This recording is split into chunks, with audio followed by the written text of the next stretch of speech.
mahsus yapılıyorsa sadaka buna rızası yok. Mahsus yapmıyorsa sıkma gibi, nasıl bir insan sıkma tuttuğu zaman kendini tutamıyor, yani elinde değil. O derecede, o seviyede tutması lazım.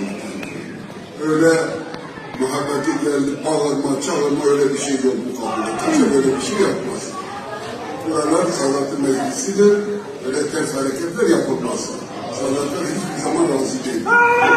Onun için öyle namazda yapıyorsa, yine sıkma şeysinde değilse, namazı bozulur. Mahsus yapıyorsa haramdır. Hatmada Kur'an-ı Kerim olup sureyi okuduğumuz zaman tutamıyorsa kendini, o başka bir şey. Hastalık derecesindeyse. Eğer tutabiliyorsa kendini tutmasa Allah-u Teala'nın emrine aykırıdır. Allah-u Teala'nın emri vardır. Kur'an okuduğu zaman sakin durun, dinleyin. Onun için bak bunlar çok emniyetli bir şeylerdir. Böyle muhabbete gelip bağırma, çağırmalar olmaz. Allah bizden razı olsun.